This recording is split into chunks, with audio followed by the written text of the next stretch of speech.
So here we go. Does The Last Jedi suck? Yeah, it definitely sucks.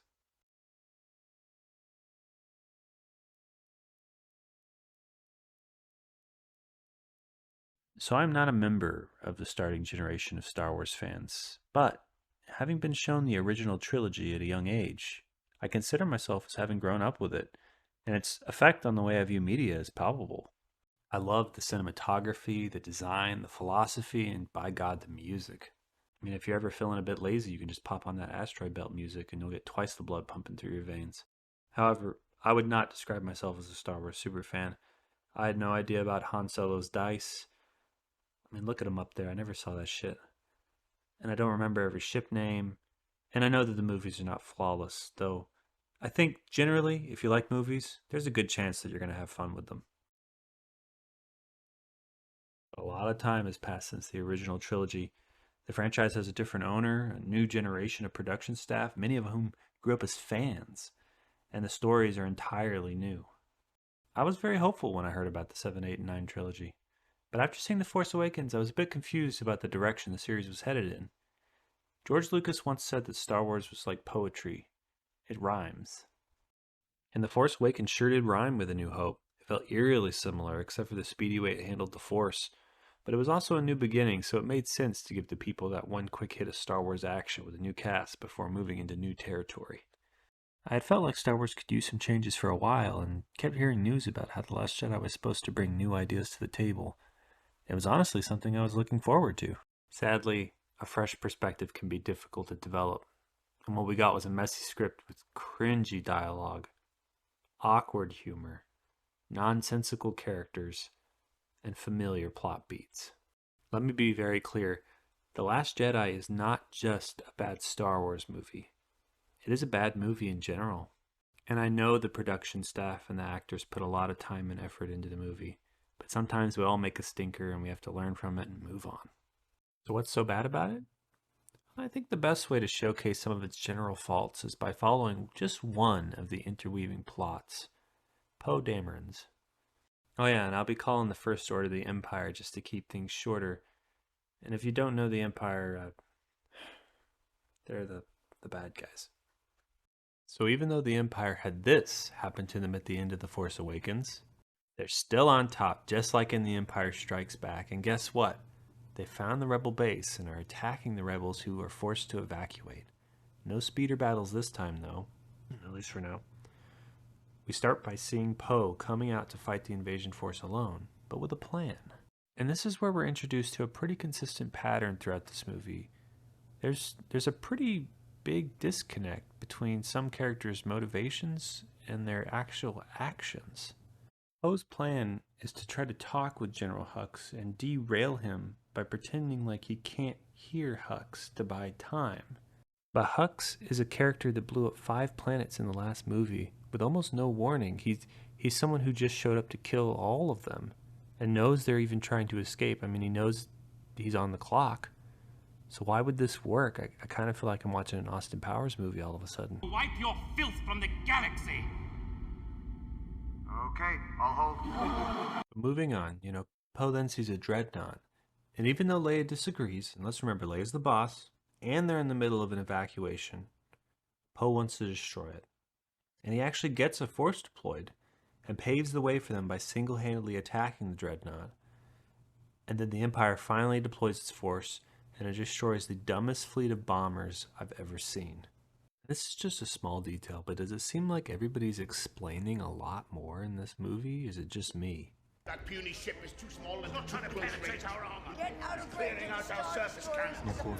No prisoners. But back to the bombers, I mean, I know it's not real.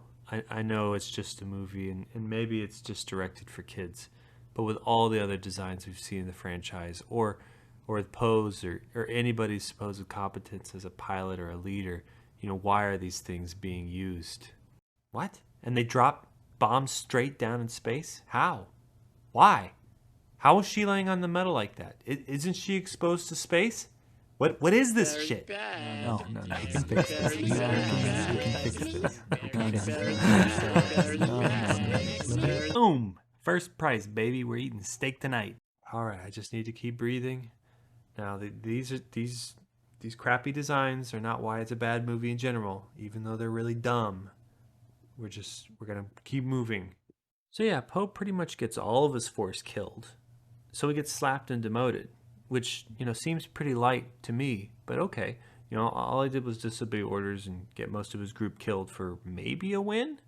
And this is kind of another common element that shows up a lot is things change. Ships get destroyed or characters get killed, but it really isn't that impactful because the audience doesn't really have a good reason to care. Like this whole idea of killing the dreadnought just comes up because it's something seen as a value target, right? But I've never seen it do anything, and honestly, they were just trying to evacuate and get away anyways. So it really didn't seem like something that needed to be done. It seems like a bad choice.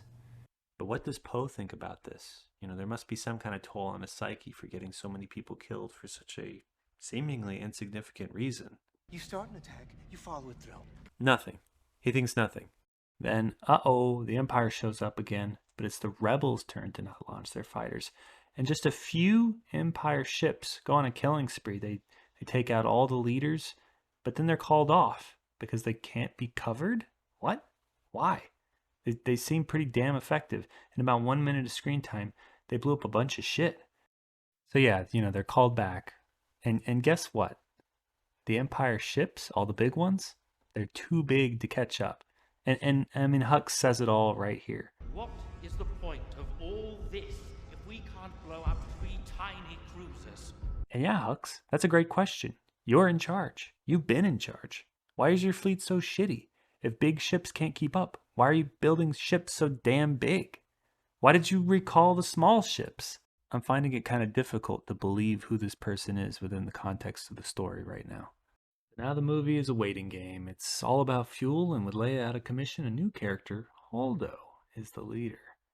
And her plan is kept from the audience, as well as herself. She's hardly on camera and says pretty much nothing of value. All we know is she hates flyboys. And she does remind Poe of his failure, though. And, Poe still feels nothing about it. Does this kind of storytelling remind you of any of the other characters? Maybe Snoke, or Phasma, or Maz, or the Knights of Ren? I felt like I didn't know anything about them pretty much ever. Because Holdo never shares her plan, Poe decides to execute a mutiny, which totally seems justified to me. I mean, leadership is toxic and relies on platitudes. When I served under Leia, she would say, "Hope is like the sun. If you only believe in it when you can see it." You'll never make it through the night. They're all about to die. I mean, might as well do something. But then 1 minute later, Leia wakes up and stuns him, and Holdo says this. That one's a troublemaker. I like him. What? He got the whole fleet killed. He started a mutiny against you. I mean, yeah, you were a shit leader, but you were still in charge. I mean, do you agree with his notion to mutiny? Did you want him to mutiny? Like, you seemed to hate him before. Why would you like him now? Why does she feel this way? Oh, but it's already too late. It's time for Holdo to die, because she has to stay behind and do the honorable thing of piloting the ship while everyone else escapes. I mean, why? All they've been doing is flying straight. Can't it do that on its own? Like, or can't you leave C-3PO? I mean, he seems pretty useless. You're telling me no one else can do this. And this is where the music shifts and our emotions make us change our mind about old Holdo. A character we still hardly know is killing herself unnecessarily. God, I think I'm starting to understand why the rebels are losing. And then the Empire starts blasting the rebel evac ships, and Holdo does this.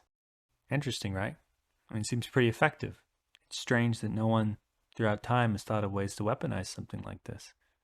I mean, maybe they could have used that other ship that ran out of fuel in the same way. And okay, I can understand that writers can't think about every option of every choice in a movie. But when something is so effective and seemingly so simple, I can't just ignore it with respect to the rest of the actions the characters have taken. There's just too many inconsistencies for me to take, and I can't suspend my disbelief at all. I'm just watching the writers do whatever they want for any reason they want at all. And when that happens, you better believe that plot armor is thick and all tension leaves the room. Remember, too, that this is just one of the many plots, all of which have similar issues. In the end, this movie doesn't actually accomplish its own premise of changing the formula. I mean, it introduces some new ideas of weapons dealers propagating the cycle of war, And the failure and death of the old Jedi ways, I mean, it kills Luke, it kills Snoke halfway through the film, which gives Kylo, a character with a unique perspective on tearing down the standards of war, control of the Imperial Army. And what does he do? He wants to fight the rebels, just like always. It begins with rebels versus Empire and ends with rebels versus Empire. Jedi versus Sith, the same basic battle. After this movie, I was done with the Disney trilogy. I just didn't understand how it could end well and didn't want to reward its creation with more money. And from what I've heard, I dodged a bullet with The Rise of Skywalker. I'm not here to say that Star Wars is dead or that anything new is terrible by default. I'm sure there are people out there capable of spinning new and interesting stories, and I look forward to the day when the right crew takes the reins again. Just remember that nothing changes unless we, as consumers, use the one tool we have to make our voices heard: our money.